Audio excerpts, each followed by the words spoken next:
ভাই, লোক নরমাল লোক, তুমি কথা বলছো কেন? আমরা তো কথা বলছি, তোমরা যাও না ওদিকে। Copy of which has been provided. সাহেব এক সেকেন্ড, সাহেব এক সেকেন্ড, আমরা এক্স সার্ভিসম্যানরা যারা প্রোগ্রাম কোঅর্ডিনেট করছেন তারা এক্স সার্ভিসম্যানের বাইরে কাউকে ডাকেননি।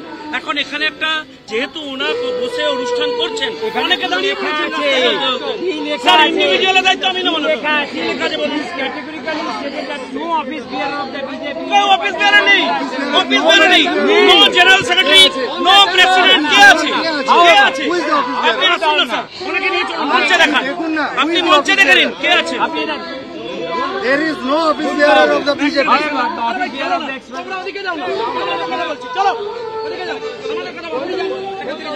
বলুন। হ্যাঁ, তাহলে তারা কি এক্স সার্ভিসম্যান যারা এখানে আমার কথা হচ্ছে this is not their duty. আমার কথাটা শুনুন, ওরা যে প্রোগ্রাম অর্গানাইজ করছে সেই প্রোগ্রামে স্যার যারা করছে তাদেরই উপরে তো করছে অর্ডারটা। না না না না না না সেটা তাহলে সাহেব সাহেব আপনি হাইকোর্টের আপনি হাইকোর্টের আপনারা যদি আর্ম টুইস্টিং করেন তাহলে যেমন করে হবে। আর্ম টুইস্টিং এর ব্যাপার নেই। আপনারা how can you say all this thing? এটা পুলিশের উপরে আছে। আপনি এরকম আমার সঙ্গে ব্যবহার করতে পারেন? ব্যবহার করছেন, খারাপ ব্যবহার করছেন, খারাপ ব্যবহার করছেন। তুমি চুপ করো, উনি আমাদের আপনি আমার সঙ্গে খারাপ ব্যবহার করতে পারেন না। সাহেব সাহেব যে সেনাকর্মীরা দেশের জন্য সীমান্ত রক্ষা করে, কি বলবেন যেভাবে পুলিশ বাধা দিচ্ছে? এখানে দেখুন, আমরা প্রতিবাদ করতে এসেছি। মমতা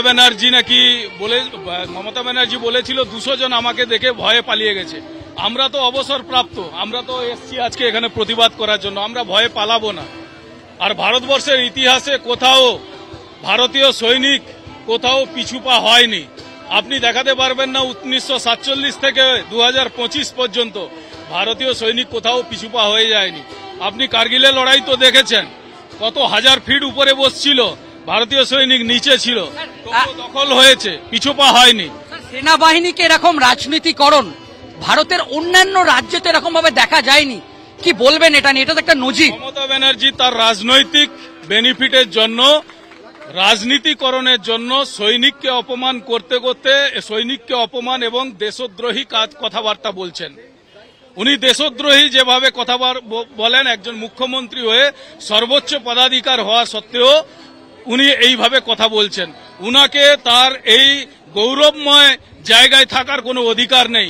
এই চেয়ারে বসার যে অধিকার উনি কিন্তু নিজে থেকেই ছিন্ন করেছেন। শুধু সময়ের অপেক্ষা, ওই গদি থেকে উনাকে নিচে নামানোই আমাদের কিন্তু এবারে লক্ষ্য। তাহলে আপনি কি মমতা ব্যানার্জিকে একজন দেশদ্রোহী বলছেন? একদম দেশদ্রোহী উনাকে বলছি। এবং উনার যে আরো চেড়ি চামুন্ডা আছে যারা বলছে যে স্বরাষ্ট্রমন্ত্রীর গলা কেটে দেবো, প্রধানমন্ত্রীকে নাকি কোমরে দড়ি বেঁধে তুলে আনবো, এই যে নোংরা ভাষা, এই যে নোংরা সংস্কৃতি, এটা ভারতবর্ষের সংস্কৃতি নেই। আর এটাতে উনাদের বাইরে ঘোরার কোনো অধিকার নেই। এভাবে যারা কথা বলে, সৈনিককে যারা অপমান করে, তাদের জেলে থাকা উচিত। যেভাবে আজকে বাধা দিচ্ছে, পাল্টা কি আপনারা মমতা ব্যানার্জির বিরুদ্ধে বা পুলিশের বিরুদ্ধে মামলা করার কথা ভাবছেন? মামলা দেখুন, এখানে পুলিশের কত মামলা কি আছে জানি না, এদের মামলার কিছু হয় না। এরা সুপ্রিম কোর্ট পর্যন্ত, যদি আপনি সঠিক থাকেন তবুও সুপ্রিম কোর্ট পর্যন্ত আপনাকে হারানোর জন্য চলে যাবে। জনগণের পয়সা নিয়ে খেলছে এরা। সুপ্রিম কোর্টে হাজারো কেস, যারা চোরের পক্ষ দিয়ে এরা লড়ছে। তো এই সরকারকে আমাদের কোন রকম ভরসা নেই। আমরা প্রয়োজন হলে মামলাও করব। আর এই পুলিশকে আমরা ভয়ও করি না। আমরা সৈনিক থেকে রিটায়ার্ড এসছি, আমরা টায়ার্ড এখনো হইনি। আমরা রিটায়ার্ড হয়েছি, এখনো টায়ার্ড হইনি। এই মমতা ব্যানার্জিকে এই পদত্যাগ করানোর পরে আমরা যে যার কাজে যাব। তাহলে কি মমতা ব্যানার্জির বিরুদ্ধে কোনো দেশদ্রোহীর মামলা করার কথা ভাবছেন? অবশ্যই করা উচিত, অবশ্যই করা উচিত। এভাবে ভারতীয় সংস্কৃতিকে, পশ্চিমবাংলা সংস্কৃতিকে এইভাবে অবক্ষয়ে নিয়ে যাওয়া যাবে না। একজন মুখ্যমন্ত্রী কিভাবে বলতে পারে, কিভাবে একজন মুখ্যমন্ত্রী সেনাকে অপমান করতে পারে? উনি কেন বাইরে থাকবেন? উনাকে জেলে থাকা উচিত। স্যার, এখানে দাঁড়িয়ে মুখ্যমন্ত্রী মমতা ব্যানার্জি যেটা বললেন যে তাকে দেখে 200 জন সেনা নাকি ভয়ে পালিয়েছেন, কি বলবেন? সেনা পালিয়ে যাওয়ার ইতিহাস উনার কাছে, উনাকে খুঁজে দিতে বলুন, কোথায় ভিডিও দিতে বলুন, উনি দেখাতে পারবেন সেনা পালিয়ে গেছে। সেনা নির্দেশে চলে। আর ভারতীয় সেনা 1947 থেকে এখনো পর্যন্ত লড়াই করে আসছে, বর্ডার রক্ষা করে আসছে। এক কপর্দক জমিন যতদিন থেকে ভারত 2014 থেকে এখনো পর্যন্ত এক কপর্দক জমিন কিন্তু ছিনিয়ে নিতে পারেনি। যদি ছিনিয়ে নিয়ে থাকে জমিন, সেটা কিন্তু ওদের ইন্ডিজোটের সময় গেছে, আমাদের জমিন গেছে। আপনারা গলবান ঘাটির দেখেননি, কার্গিল দেখেননি, সার্জিক্যাল স্ট্রাইক দেখেননি, সিন্দুর অপারেশন দেখেননি, কোথায় পিছিয়ে গেছে। আর মুখ্যমন্ত্রী এত বড় হনু যে ওকে দেখে পালিয়ে যাবে আমরা, আমাদের সৈনিক পালাবে না। স্যার, আজকে এমন একটা বিষয় হয়ে গেল যাতে প্রাক্তন আপনাদের সেনাকর্মী ভার্সেস তৃণমূল কংগ্রেস এবং পুলিশ, কি বলবেন? দেখুন, আমরা এদেরকে ভয় পাই না, না তৃণমূল কংগ্রেসকে ভয় পাই, না তৃণমূল কংগ্রেসের যে চটিচাটা পুলিশকে আমরা ভয় পাই। আমাদের সাথে সংঘর্ষ যদি সামনাসামনি করতে আসে, আমরা কিন্তু লড়াই করে নেব। আমরা বুঝি, আমরা জানি, লড়াই করতে জানি, আর এদেরকে পরাস্ত কিভাবে করতে হয় আমরা জানি। আর আপনি কোর্ট কাছারি বলছেন, আমাদের উপরে যদি করে আমরা দেখে নেব, আর পাল্টাও আমরা দিতে জানি।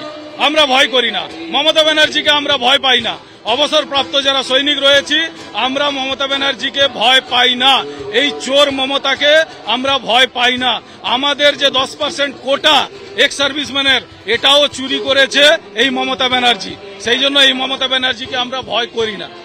স্যার, ইতিমধ্যে তৃণমূল কংগ্রেসের পক্ষ থেকে বলা হচ্ছে যে আপনাদের এই সভাতে শুভেন্দু অধিকারী আসবে, এটাও তো একটা রাজনীতিকরণ, কি বলবেন? দেখুন, শুভেন্দু বাবু রাষ্ট্রবাদী মানুষ তো আসবেই। আপনি আসুন না, রাষ্ট্রবাদী যদি হন। আপনি তো রাষ্ট্রবিরোধী। আমরা রাষ্ট্রবিরোধীকে পছন্দ করি না। রাষ্ট্রের সেবা করে এসছি, বর্ডারে কাটিয়ে এসছি। আমরা যারা এখানে বসে আছি, কেউ কার্গিল লড়াই করেছে, কেউ 1972-71 লড়াই করেছে, 1965 লড়াই লড়ার লোক এখানে বসে আছে। তো এরা যখন আছে, আমরা তো রাষ্ট্রকে রক্ষা করার জন্য আসছি। তো রাষ্ট্রকে রক্ষা করার জন্য আসছি। শুভেন্দু বাবু আসছেন, রাষ্ট্রবাদী মানুষ হয়ে এখানে আমাদের সাথে দেখা করতে আসছেন। তো আমরা ওয়েলকাম। আপনি আসুন না আমাদের সাথে দেখা করতে। প্রধানমন্ত্রী নরেন্দ্র মোদীজি যায় কার্গিলে। নর্মাল লোক, তুমি কথা বলছো কেন? আমরা তো কথা বলছি, তোমরা যাও না ওদিকে। ওদিকে যাও, ওদিকে যাও। A copy of which has been provided. সাহেব, এক second Sir, it is with me. সাহেব, এক I সেকেন্ড know- সাহেব, I এক know সেকেন্ড। the- আমরা এক্স সার্ভিসম্যানরা যারা প্রোগ্রাম কোঅর্ডিনেট করছেন, তারা এক্স সার্ভিসম্যানের বাইরে কাউকে ডাকেননি।